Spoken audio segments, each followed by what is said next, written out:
کبھی جو کی گلی میں قیام ہو جائے حضور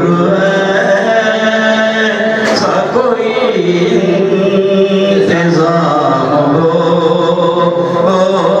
جائے سلام کے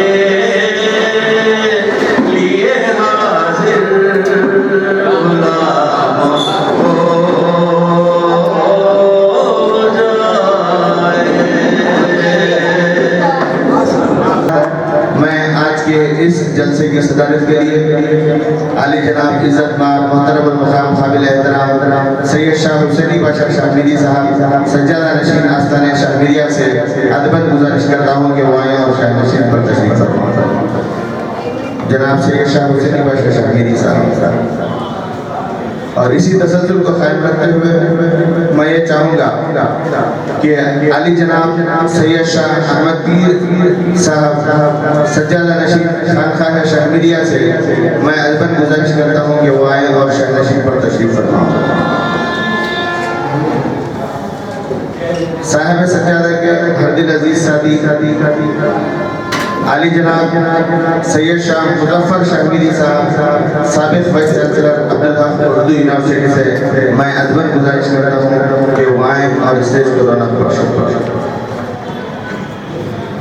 آستانہ بخاریہ کے چشموجرہ علی جناب سید شاہ محمد باشا بخاری صاحب سے میں گزارش کرتا ہوں کہ وہ آئیں اور اسٹیج کو رونق بخشیں. جناب سید شاہ محمد باشا بخاری صاحب. میں جناب صدر سے گزارش کرتا ہوں کہ وہ صدارتی کلمات سے نواز فرمائیں. میں نے آج کے مذاکرے کے لیے شہمیری خانوادہ شہمیریان کے بزرگوں شعراء و علماء کی ادبی خدمات یا لسانی خدمات یا ان کے ان پہلوؤں پر روشنی ڈالنے کے بجائے میں نے سوچا اور حضرت حسین باشا صاحب کے پاس سے اجازت بھی چاہی کہ میں کچھ اور پہلو پہ بات کروں. بات یہ ہوئی کہ جب میں نے ارادہ کیا اس جلسے میں آنے کا اس سیمینار میں کلیدی خطبے کے دینے کے لیے تو ایک خیال بار بار میرے ذہن میں آ رہا تھا ستا رہا تھا مجھے اور اس سے ہٹنے نہیں دے رہا تھا. تو میں نے اس سے زیادہ غور و فکر کیا اور جو کچھ ذہن میں آیا وہ میں لے کے آپ کی خدمت میں حاضر ہوں. خیال سے کہہ تھا کہ یہ جو بزرگ جن کا ذکر شہری اولیاء میں ملتا ہے یہ تمام بزرگوں کی زندگی کا نظام حیات کیا ہے, ان کی زندگی اتنی منظم کیسے, ان کی کامیابی کا دین و دنیا میں کامیابی کا راز کیا ہے, وہ کون سی بنیادیں ہیں جن کی وجہ سے آج ہم انہیں یاد رکھتے ہیں, کیا خاص باتیں تھیں, کیا خصوصیات تھیں, کیا صفات تھیں بزرگوں کی. میں نے اسے سمجھنے کی کوشش کی اور بار بار مجھے یہ خیال سمجھاتا تھا اور میں نے اس پر غور و فکر کیا. تو مجھے بہت ساری صفات بزرگوں کی ملی, لیکن میں یہاں کے اس محفل کے لیے سے 5 صفات کا ذکر کروں گا. میں سمجھتا ہوں کہ یہ 5 صفات بزرگوں کے اندر موجود تھیں جس کی وجہ سے انہوں نے خدمت خلق میں کی, جس کی وجہ سے وہ خود ایک متقی اور پرہیزگار کی زندگی گزاری اور جس کی وجہ سے ہم سب آج مستفیض ہو رہے ہیں. یہ 5 صفات جن کے میں نے محسوس کیے وہ میں آپ کو میرے سامنے پیش کر رہا ہوں. ان 5 صفات میں پہلی صفت ہے محبت. میں نے محسوس کیا تمام بزرگوں کو تمام کرتا رہا ہوں تو محبت ان کی زندگی کا بنیاد ہے. محبت یہ سب کچھ ہے. اگر آپ اپنی پوری زندگیوں کو تقریب کی نظر سے دیکھیں گے, خیال میں جا کے سوچیں گے تو آپ دیکھتے ہیں کہ پیر و مرشد کے ساتھ ادب کے ساتھ محبت کے ساتھ آدمی کھڑا ہوا اور ایک محبت ہے اور ایسی محبت بے مثال محبت اپنے پیر کے ساتھ, اپنے استاد کے ساتھ, اپنے سکھانے والے کے ساتھ. حضرت جہانگیر ناقش کے تعلق سے کہا جاتا ہے کہ جب وہ 7 سال کی عمر کے تھے, صرف 7 سال کی عمر کے تھے